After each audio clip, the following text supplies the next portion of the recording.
KNUS Denver. Sleep deprived and heavily caffeinated. All right, let's do this then. This is the Jeff and Bill Show. I don't agree with that. They don't always agree, but hey, at least they have coffee. Coffee. And each other. I love you, man. God help us. I want to bless him. We need all the help we can get. Now here's Jeff Hunt and Bill Thorpe. The Jeff and Bill Show on News Talk 710 KNUS.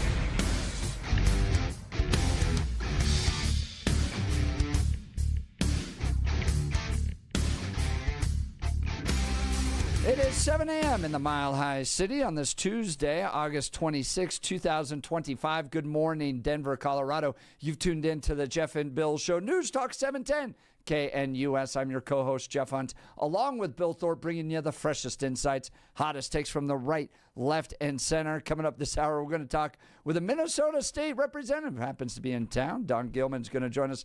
And I've just got questions for her because I want to understand Minnesota better. I think we have a crazier state than Minnesota. But then again, here's the governor of Minnesota. Easy it would be to be a damn Republican. Oh, what should I wear today? This stupid freaking red hat. What should I say today? I don't know. Just make sure it's cruel. Who do we listen to? That guy. Oh, the felon in the White House? Yeah, listen to him and that will be fine. Now he's talking about burning flags. He's going to have flag burning or whatever. Because he knows there's a hell of a lot of flags with his picture on it that are going to get burned. I don't know. I think it's a good. It's going to be an interesting discussion. Who has the dumbest governor, Colorado or Minnesota? So we'll get to Dawn here in a bit. But now it's time for news and comment with Blake Olson. Blake Olson. Blake Olson, news and comment.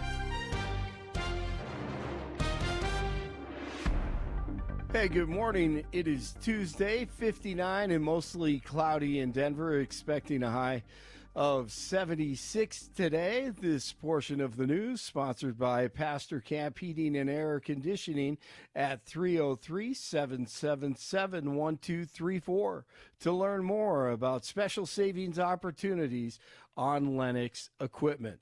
Our top story, Miller time.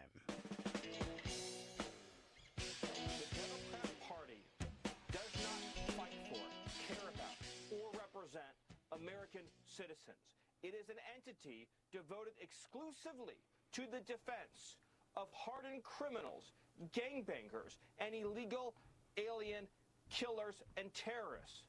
Stephen Miller, 47, is ordering the creation of Special National Guard units trained to deal with keeping public order. Monday's executive order comes as Trump has floated the idea of using the military to enforce law and order in American cities. He's done it in D.C., but as a special district, the rules are different than what they would be in other parts of the country. More Miller time. The Democrat Party is not a political party. It is a domestic extremist organization. Look at Chicago. They've shut down the police department. They've handcuffed law enforcement. And as President Trump says, they have turned the streets of Chicago into a bloody killing field. Here in Washington, D.C., before President Trump launched the federal law enforcement liberation in D.C., there is a murder on the streets of this town every other day. Body after body after body after body. That was Washington, D.C. Residents were afraid to go to restaurants. They were afraid to go into entire neighborhoods. They were getting carjacked right and left, robbed and beaten. That was Washington, D.C. Now we're 2 weeks homicide free, the safest the city has ever been in its entire history. Which is absolutely amazing. Police searching for two suspects here in the metro area after a shooting in North Glen. Investigators say the shooting happened at the Tamale Kitchen near 104th Avenue and Huron Street on Sunday night. The victim was taken to the hospital with serious injuries. Police are still investigating and do not believe there is an ongoing threat to the public. A man is facing charges after burning an American flag near the White House in protest of an order signed by President Trump. No president can make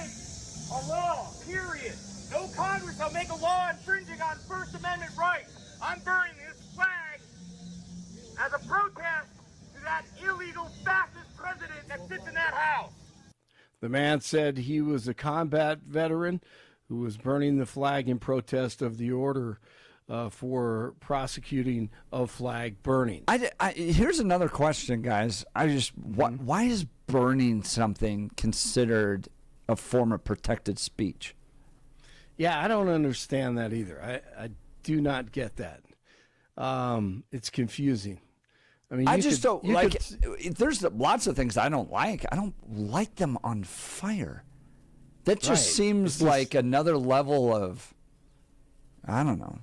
But what do disregard, you do a level of hate. Like, I fundamentally believe that, I don't know, lots of religious books other than the Bible are in error, in serious error, driving people to hell. Mm-hmm. I'm not out there burning them. It's interesting you bring that up because when I was in middle school, my best friend at the time and I jumped on our bikes and rode about 8-9 minutes away from the house to the parking lot of a large church that had made an announcement. It had been making the news cycle last couple of days. Again, this is the 80s is where we're going back to this one. And we went down there to watch because you know what they were doing? They were burning the Quran, right? No, they were crushing all of those Satanist CDs, all that devil music that was corrupting the kids. Mm-hmm. They had it was a large vehicle. They couldn't get a steamroller. They wanted that. They were advertising that. They didn't get it, and I was rather disappointed because I wanted to see that. But they had a large vehicle that just drove back and forth. That was really like half the reason I went there. I'm like, I gotta see this happen. And they went back and forth, and they crushed all the CDs, and they feel like they had vanquished the devil and Satan's influence on the society after that. And what did they do? Crushed a bunch of CDs. That's what they did. That was their protest. This idea of destruction, I know, but this idea of destruction as a form of protest has gone on a long time. The issue is, as long as you break your own stuff. Ask Kid Rock shooting up his own Bud Light cans. Ask the people that crushed their Keurig dispensers because they were mad about that. That's okay. I see people were mad about Keurig. Yeah, I see people go ahead and burn their jerseys when their favorite player leaves or feels like they've disrespected their. Happens more in soccer than it does in football. To be fair, we're a little wired. We're wired a little higher. Do you see it the same way? I don't know if I see it the same way. To take another person's like sacred object, right? Like CD. Hold on a CD just seems different. Hang on. I'm going to go light a pallet of Qurans on fire. The issue is this: that taking someone else's. No. You can't take someone else's. That's vandalism. Right. No. But if you have something, you go and purchase it. That is yours. I understand that. The difference between your property and somebody else's property. You burn your Quran. But it seems to me that there's a difference between someone's sacred writings, sacred objects, and destroying those and then just running over a bunch of CDs with the problem I would have is this is your use of the term sacred. Right. I would caution convoluting a nation with religion. I hold them differently. I hold them in different places in my heart and different places in my mind. I don't believe they are the same, nor should they be revered as the same. The places in which the state is revered on the same level as religion is like North Korea. That's where that happens. So I would caution that idea of talking about, sacred books and sacred images versus but we're talking about First Amendment rights. Yeah. And we made an argument during the previous hour that that's a blanket cover to, you want to burn the Quran? Go ahead. And I would defend anybody's right to burn the Quran. Right. In America. But I'm wondering if, like, going back to my original question, why we feel it's appropriate to destroy what somebody deems as something sacred in an effort to send a message and then say that is protected free speech. Like, why we're not saying, we're putting a ban on someone's ability to say, I don't think this country's great. I think it's got problems. We got to address those problems. And then put that at the same level as lighting things on fire. See, to me, the issue is where you do it. If you do it on your private property, I probably don't have a problem with it, depending on how big a fire it is. But in public, I just don't. I don't see why there can't be laws against that. Here's a good question: is the burning of the cross by the KKK protected speech? It is not in certain areas because it was used as intimidation and violence. That's the issue. When I come, here's the idea: let me get through it. Speech? But here's the issue, though. Here's the issue, okay? And this will be crystal clear, okay? I can stand on my driveway, and Blake's my next door neighbor, okay? Mm-hmm. And I can burn my flag on my driveway, and I'm not necessarily interfering with Blake's life, and he may not like that. However, what I can't do is I can't go onto Blake's yard, hold my flag in front of him and go, look at this! What are you going to do to me now? You better get out of this neighborhood.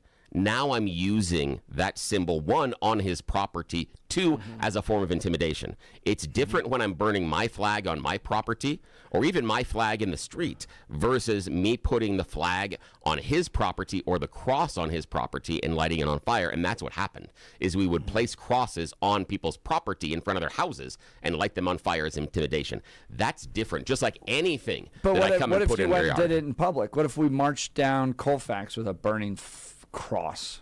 I just want to see who's carrying it first, but All right. Let's see what they're doing. Right, but I mean, again, Trump's trying to. Trump says you want to burn an American flag on your own property. There's no problem with that. While I would find it offensive, if it's going to incite violence, here's the thing: if it incites, but it only incites violence because it makes you mad. And here's the idea: is he says it incites violence, and that at the beginning of his statement he says it's happening all over the country. Where's the violence? He starts his statement claiming that flag. No, I'm not. Hang on a sec. You're talking about him inciting violence. And I'm giving a direct example. President Trump starts out his statement saying that flag burning is happening across the country and then says exactly what you said. It incites violence and turns into riots. Where are the riots? Where are they? If his first statement is true, where's the proof of his second statement? That's all I'm looking for. Where is it? Or is he just making stuff up? I want to go back to the original question. Why do we as a country believe lighting things on fire is a form of speech? Goes back to the 1700s. I don't know. Again, if I want to burn the thing in a form of protest, why shouldn't I? I mean, the idea that women during the suffrage movement burnt their bras, that was a form of protest. Mm-hmm. And again, it's the idea that I'm fed up with this. Who cares at that point? I don't understand why flame is your delineation as you pointed point. out, carrying the cross down Colfax, lighting it on fire, protected speech. Yeah. I would disagree with it and I would dislike it. But guess what?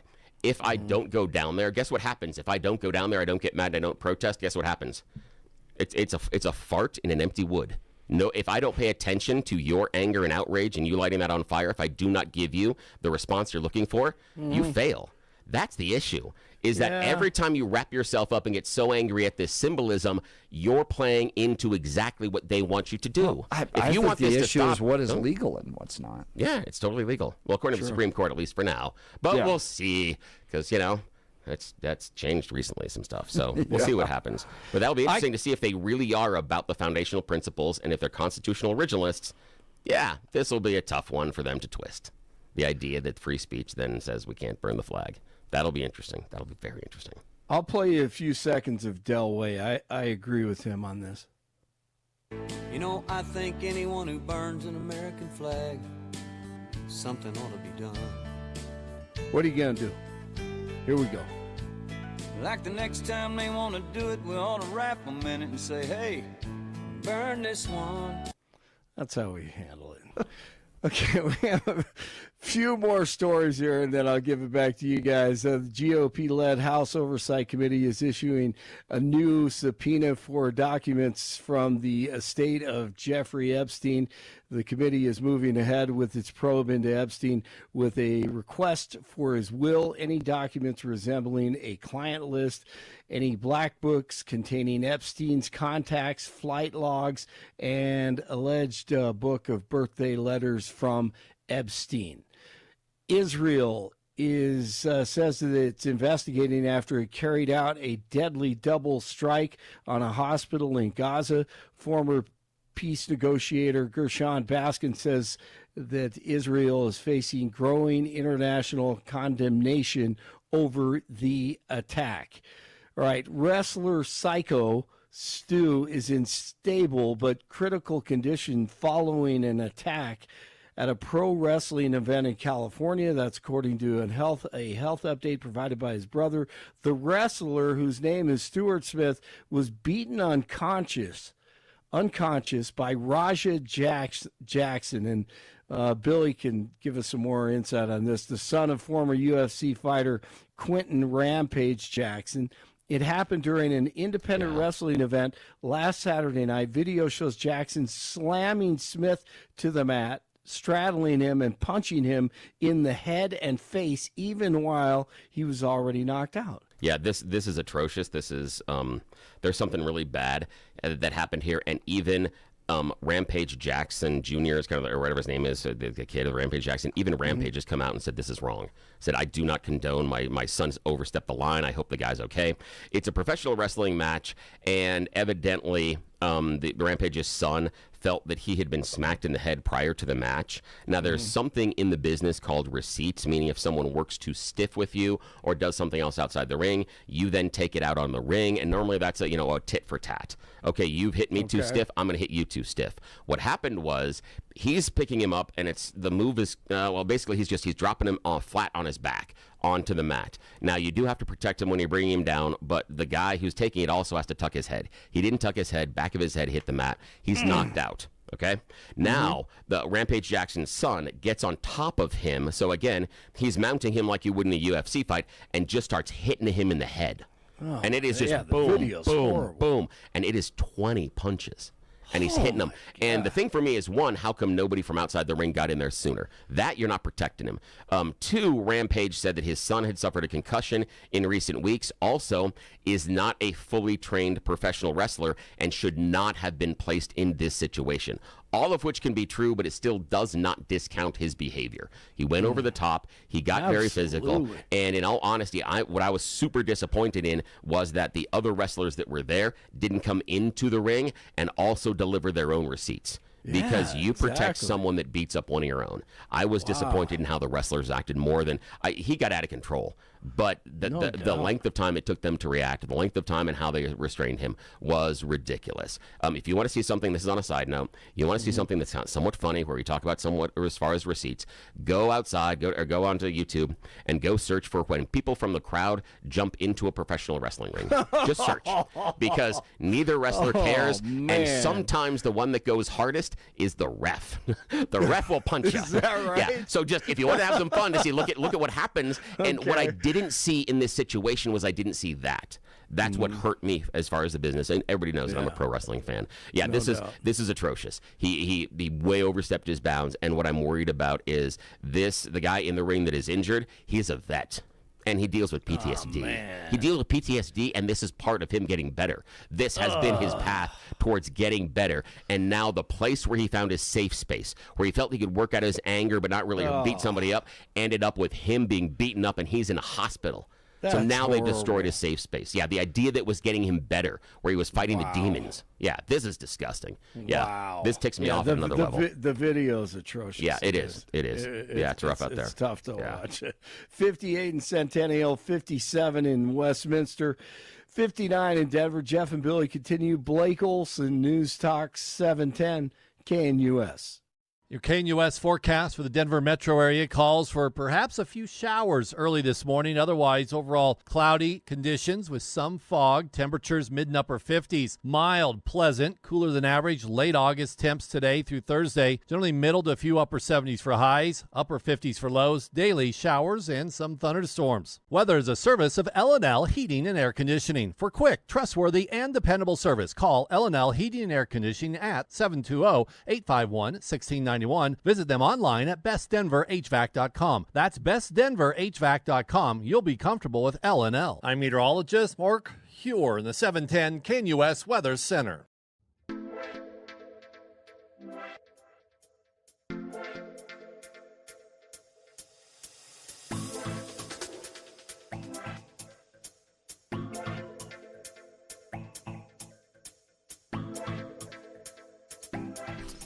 All right, so we all know that we're pulling our hair out over Jared Polis in the state. I love the fact that he has no hair and you're talking about pulling hair. I mean, well, I'm losing mine. It's a neat definitely visual. gray coming in yes, as a result of it. I mean, all the time, right? From the Wolves to the special session that we're in right now that we don't need to be in. I often think, gosh, could it be any worse? And then I'm reminded, oh, yeah, Gavin Newsom, California. And then, of course, Tim Walz. Here's Tim yesterday. Think of how easy it would be to be a damn Republican. Oh, what should I wear today? This stupid freaking red hat. What should I say today? I don't know. Just make sure it's cruel. Who do we listen to? That guy. Oh, the felon in the White House? Yeah, listen to him and that will be fine. Now he's talking about burning flags. He's going to have flag burning or whatever. Because he knows there's a hell of a lot of flags with his picture on it that are going to get burned. I can't believe we were this close to that guy being the vice president of the United States. Oh, my gosh. The vitriolic hatred he has towards Republicans and conservatives is so very clear in that audio that came from yesterday. Well, joining us on the show now is Dawn Gillman. She actually serves in the House of Representatives in Minnesota, and I got so many questions about Minnesota. We'll get to cheerleaders in a second here. But Representative Gillman, thank you for taking time to join the Jeff and Bill Show. Yes, good morning. Thank you so much, you guys. So you got to deal with that guy. What is it like to be a trusted conservative lawmaker in Minnesota that has to deal with that guy on a regular basis? Well, I'll just say, we are happy that he's there because the alternative would be that he would be showing off his bulliness across the whole nation. So we're grateful that we want to help retire him, though. So our hopes is that we can get a great candidate in there. We can retire him. That's Dawn Gillman. She's a state rep in Minnesota, and we're talking about what they have to deal with in Minnesota. Now, I want to just do a compare and contrast, okay? So Colorado, we have taxpayer-funded abortions at any point for whatever reason, no restrictions whatsoever. Do you guys have that in Minnesota? Yeah, we do have the same. Oh, jeez. Up to birth. Yeah, same thing here. So do you get people traveling to Minnesota like we do here in Colorado? Yes. Yeah, and they've taken the data reporting, the different things that they collect.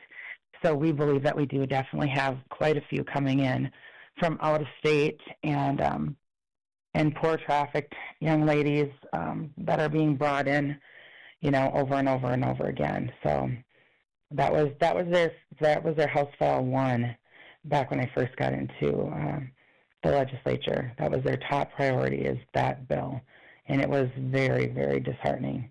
I have 3 adopted children that were unplanned pregnancies, and I just couldn't wrap my head around it. It's heartbreaking.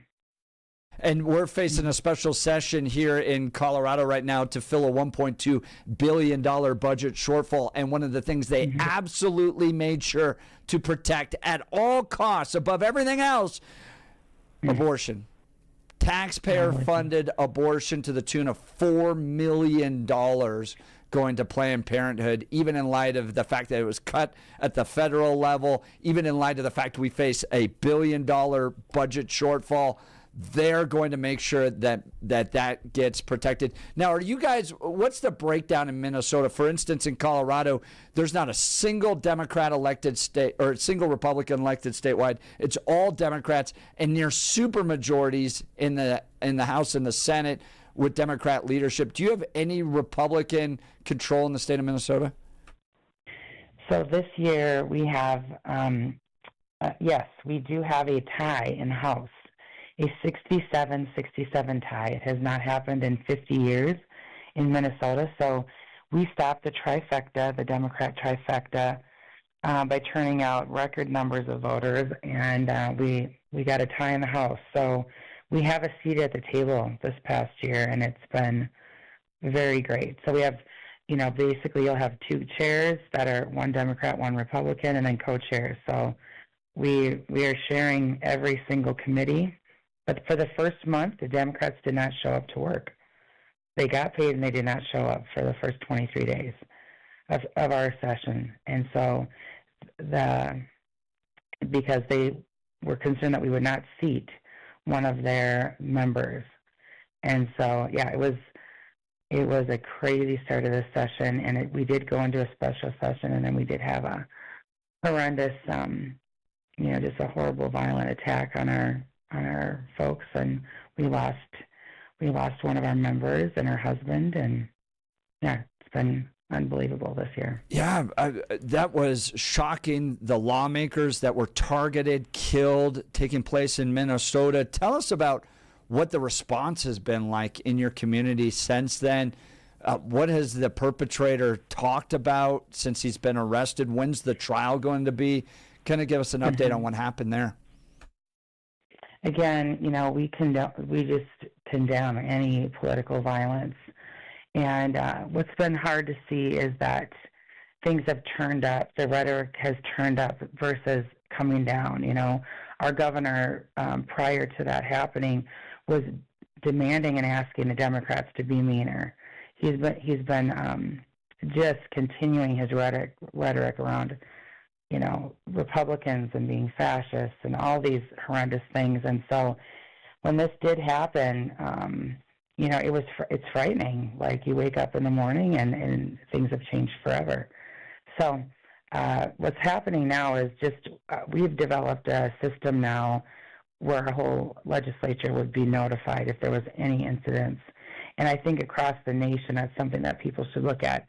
It would be a phone call, a text, an email that would happen if there was something that was happening with a member and or some dangerous situation. So, unfortunately, this gentleman that committed these heinous crimes is going to pay for his, there will be consequences for what he did. And we don't fully know.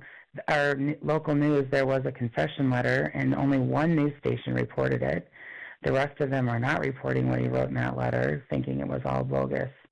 But Alpha News they came out frontline and center with everything that was happening during that manhunt and everything. And so I'm unsure of when his trial will be happening, but he pled not guilty. So it's unbelievable.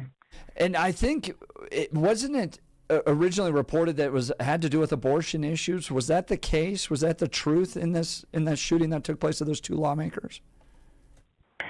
And again, I'm not sure what's fully been developed in that. That was the speculation, because on the list of people that was released, there were people from the abortion clinics. There were people from those areas. So I'm unsure if that's where they're going to tie it in or not under their investigations. But his confession letter didn't have anything to do with that. So they were, he was saying that Tim Walz, was putting him up to this. So that's it's unbelievable. That's Dawn Gillman. She's a state rep in Minnesota, joining us this morning. Now, Dawn, I want to ask you about what happened. I mean, you were a state lawmaker when those shootings took place. I mean, I imagine you were concerned for your safety because they didn't find the guy right away, right? They were running around looking for him. You're a state lawmaker. This guy was targeting state lawmakers. What did you and your family do to protect your safety? So our sheriff got a hold of me right away early in the morning and just advised that there was already a squad car at the end of our driveway, and then advised us to stay home. So all of the members in the House and the Senate were encouraged to stay home and until he was found. And so, I mean, it was graduation weekend, and all these things are happening, and we had to stay home, and that's what we did until Sunday night when he was apprehended on Father's Day. So again, and he was caught, back by his family farm, which is his property butts up right to my district, so only like a half hour or so away from where I live is where he was found. So unbelievable, half hour away from where you live. That's frightening. So you live in Minnesota. We see Tim Walz on the news all the time. What happens next for Tim Walz? And what happens next for the Democrats, you think, nationally? Do you see them revisiting Tim Walz? Is he going the Tim Kaine route? Remember Tim? No one remembers Tim Kaine. He was Hillary Clinton's pick for vice president. He's just kind of disappeared into the Senate. What should the Americans, what should Coloradans expect to happen to Tim Walz next? Well, I think they just need to look at his own backyard. What did he do to Minnesota? You know, we blew through $18 billion surplus in one biennium, and then raised taxes by $10 billion, and drove us now into a fiscal cliff, like $6 billion deficit. So just in the committee that I co-chair of Human Services, we had to eliminate $1.3 billion. And that was just in one committee, one area of our budget. So people got to look at him and understand his true colors are going to continue to show, like he did yesterday when he's going on and yelling. And people are desiring affordability, reduced crime, and they want to enjoy one another. We want transparency. We want people to lock arms, you know, understand that we're not all the same people. And again, you know, the folks that are going to suffer in Minnesota, especially in our, you know, are the folks with disabilities. We want to create space that people that are getting these benefits, you know, are supposed to be getting benefits, and that will have them available. And so the Democrats need to wake up. It's hard enough to go on about your day. Some people are working 2 jobs, and they're trying to figure out, do we pay for insurance for a vehicle, or do we buy groceries? And again, with this new paid family medical leave that's coming to Minnesota, it is going to be unbelievably difficult. And the intended consequences that will be happening is that we will be losing more and more businesses. The migration of people leaving Minnesota is just at an incredible rate, and we need to really sit at the table and go, why are people leaving?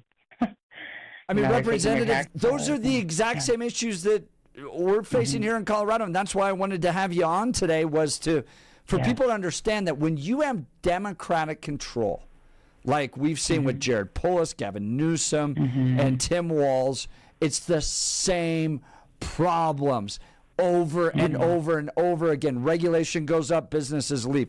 Taxes go up, families leave. And then you have crime problems. Everything's more expensive as a result of it. And there's one single common denominator, and that is Democrat leadership of the state. Well, Representative, I sure appreciate your time today. That's Dawn Gillman. You can follow her on X at Dawn_Gillman. Dawn_Gillman. Sure appreciate your time. Thank you so much. Yeah, thank you.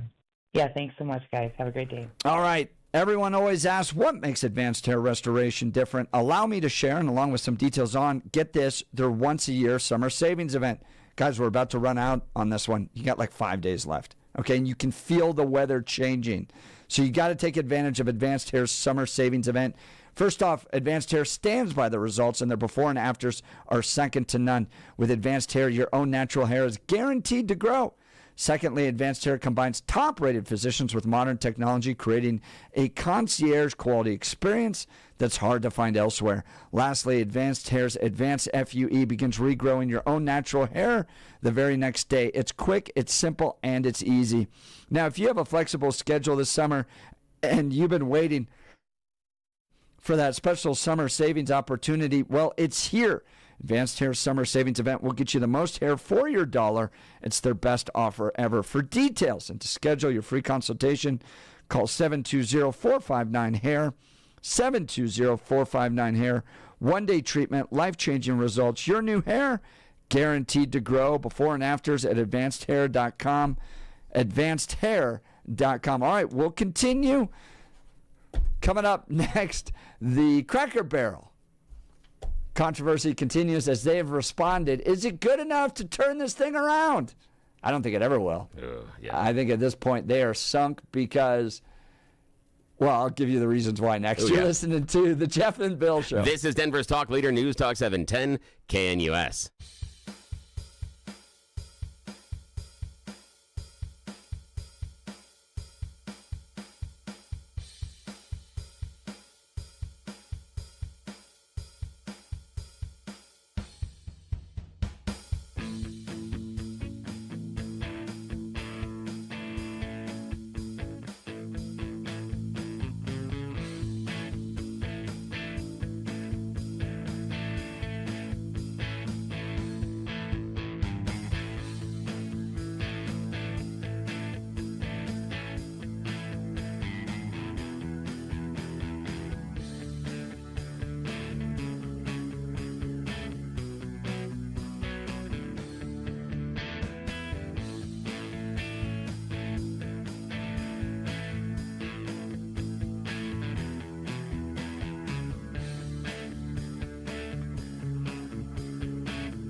Welcome back to the Jeff and Bill Show. Billy and I are going to be live in person at IHOP tomorrow, 6 a.m. to 10 a.m. live broadcast. Awesome. It's a ton of fun. There's a Maury Povich, Jerry Springer element. Yeah, there is. Sometimes people get literally served lawsuits at our live broadcast. I can get off the chain in public, too. So, and then Bill and... Rich Wyatt, he and I went at it. Yeah, Rich Wyatt. That was good. We settled a Burke bet afterwards. We're taking it up to the parking lot. I'll gladly take it. It was good. Yeah, it was good. So that was nice. We're going to be out there tomorrow. It's the I-25 Colorado Boulevard IHOP right there at the intersection, just north of where those two roads intersect. And we're going to be there from 6 until 10. Come on out and see us. Here's why you want to be there. Not because you need to see us. You want to be there because we're giving you the best breakfast deal in town. Hands down, nobody out there is going to top this for $7.10. Thanks to Mike Boyle for arranging that. They like Mike a lot better than like us, just saying. So Mike Boyle did this for us. $7.10 gets you your eggs cooked any way you want, hash browns, your choice of the meat. So that's sausage, ham, bacon, and the pancakes. They call them the International House of Pancakes for a reason. These pancakes are amazing. But all of that for only $7.10. You can throw on the coffee. The other part is it's cooked fresh and made to order. Where else are you going to find a freshly made breakfast? Eggs, hash browns, meat, and the pancakes the way you want for $7.10. You roll through the fast food place, you're not getting out of there for under 10. And you got to eat in your car, it's going to be all greasy. You go to the coffee place, it's just pre-wrapped stuff. You might as well have just gone to that vending machine. They're just overcharging you for what you could have done by just pushing A1 in the vending machine with a bunch of quarters. Okay, that's how that works. All you got to do here is come out with us, IHOP, and you are going to get a hot and fresh meal, cooked to order. I-25, Colorado Boulevard, tomorrow, 6 to 10. Come hang out with us. And you're going to want to spend this Saturday with Peter Boyles, 9 to 1 here on the station. Because, Jeff, we were talking earlier about the son of Rampage Jackson going ape on a guy and beating him up. I mean, just going crazy on him. Reference of being crazy, not any sort of a racial reference, just in case I get myself in trouble there. It's just beating the guy, and he's unconscious. There's a GoFundMe out there, raised over $60,000 for the man that has been injured. Peter Boyles is going to have the professional wrestler that pulled Jackson off the other guy and saved his life. Wow. Douglas Mallow. He goes by the name The Epic, is going to be joining Peter and talk about what it was like, what he saw. He was in the room, and what it was like trying to restrain a man who seemed intent on pummeling another pro wrestler to death. He's on the show with Pete this Saturday. That's going to be awesome. This is going to be Pete cool. always brings in the best ones. Yeah, he does. Yeah, this is going to be awesome. So, you remember the time that IHOP for April Fool's Day rebranded IHOB? Yeah. Right, yes. That was fun, Burgers. lighthearted. Oh, yeah. Yeah, of course. And then Wendy's was like, imagine not getting pancakes right and you switching to burgers. Yeah. Or if you can't get pancakes right, why would you switch to burgers? It was hilarious, right? Wendy's social media is on point. Yeah. It was fun. Cracker Barrel is in the wrong space, and they responded yesterday. Here's their statement. In the last few days, if the last few days have shown us anything, it's how deeply people care about the Cracker Barrel. We're truly grateful for your heartfelt voices. You've also shown us that we could have done a better job sharing who we are and who we will always be. What has not changed and what will never change are the values this company was built on when Cracker Barrel first opened in 1969. Hard work, Bill. Family and scratch-cooked food made with care. A place where everyone feels at home, no matter where you're from or where you're headed. That's the Cracker Barrel you'll always find. They continue. The things people love most about our stores aren't going anywhere. Rocking chairs on the porch, a warm fire in the hearth, peg games on the table, unique treasures in our gift shops, and vintage Americana with antiques pulled straight from our warehouse in Lebanon, Tennessee. We love seeing how much you care about our old-timer. We love him too. Uncle Herschel will still be on our menu. Welcome back, Uncle Herschel's favorite breakfast platter, on our road signs and featured in our country store. He's not going anywhere, Bill, because he's family. So he's just not on the sign anymore. Right. While our logo and remodels may be making headlines, our bigger focus is still right where it belongs, in the kitchen and on your plate. Serving generous portions of the food you crave at fair prices and doing it with the kind of country hospitality that brightens your days and creates lasting memories. Meatloaf, chicken and dumplings, country fried steak, sides that taste like Sunday supper, and yes, the world's best pancake. They're all still here with a few new dishes joining the menu. Whether you're a longtime fan or a first-time guest, we want you to feel at home around our table. We also want to be sure Cracker Barrel is here for the next generation of families, just as it has been for yours. That means showing up on new platforms and in new ways, but always with our heritage at heart.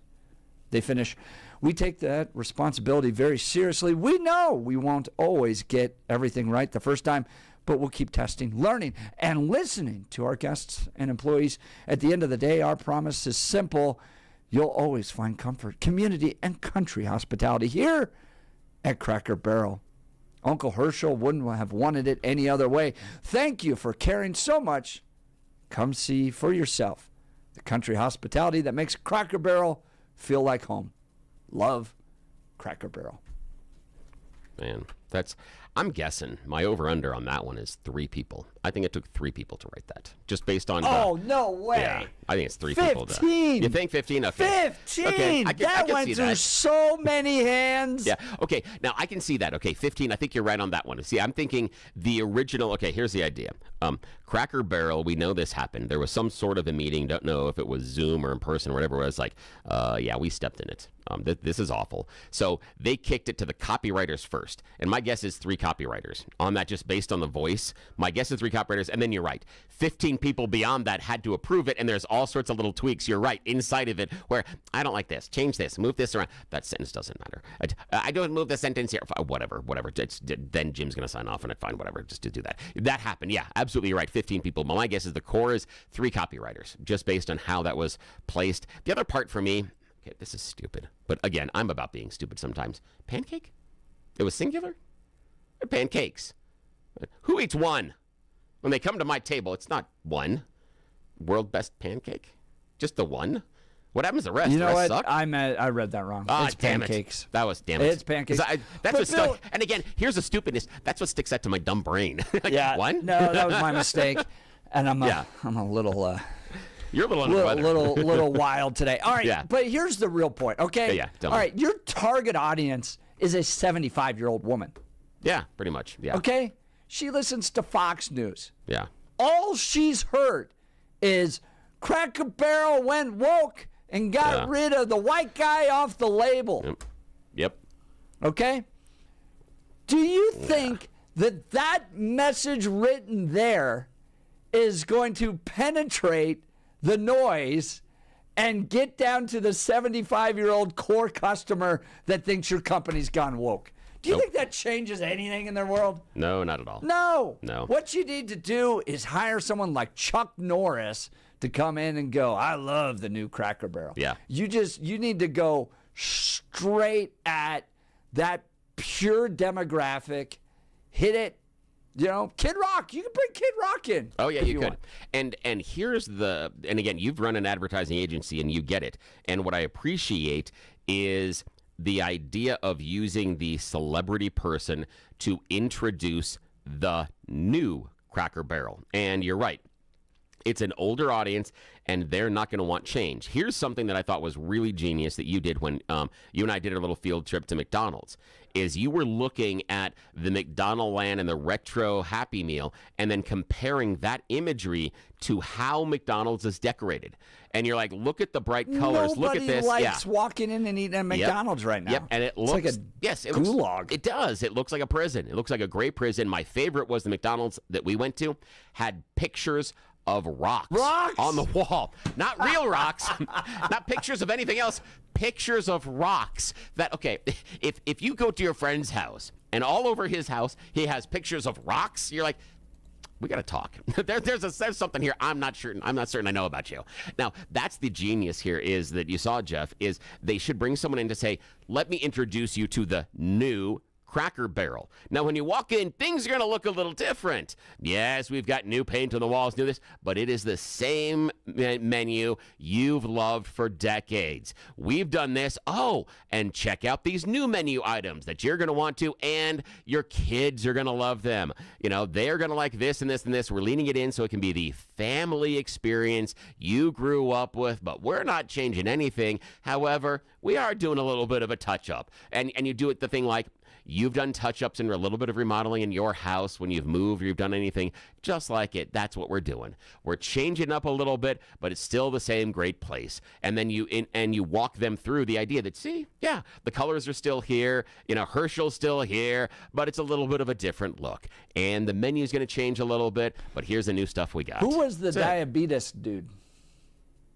Oh, Wilford Brimley. Yes, yes, but he's not alive anymore. No, he's not. If I was the executive of Cracker Barrel, he'd be my first call. Yes, he would be. If he was still alive. Yes. Just be like, we don't get this thing wrong.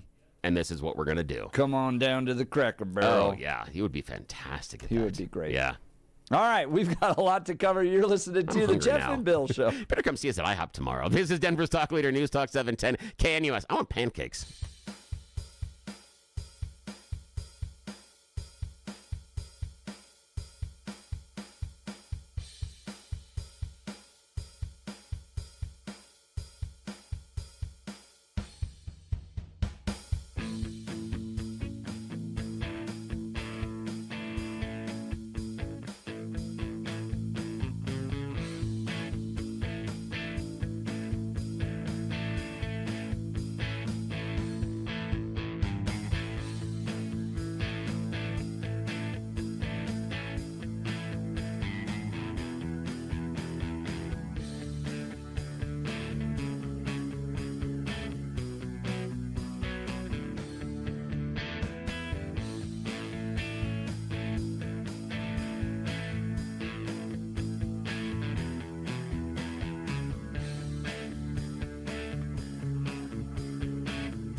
Well, look, you work hard all year. You deserve to be rewarded. So this Labor Day, Mountain High Appliance is rolling out the best price of the year at all of their showrooms. Get over to Mountain High today for incredible savings on today's top brands. Save up to $4,000 on select GE Profile kitchen packages. And their price match guarantee ensures you are getting the best deal. When you think appliances, think locally owned Mountain High Appliance. That's amazing. Save up to $4,000. Yeah. The thing is, gosh, get over there. They know how to get the best possible deals. They have the ability, and they have some. I don't know who they know, but the crazy thing is, when I'm dealing with Mountain High Appliances, they always seem to have additional rebates for things that I'm always surprised about when we go and get appliances there. So they're going to save you more money than anywhere else out there. If you're going to go shopping for Labor Day, you got to upgrade that kitchen. Do it there. Absolutely. 8 o'clock hour, we're going to be joined by Ken DeGraff. He keeps putting time out down at the state capitol. He and Billy would be best friends. All right, you're listening to The Jeff and Bill Show. This is Denver's talk leader. We are KNUS.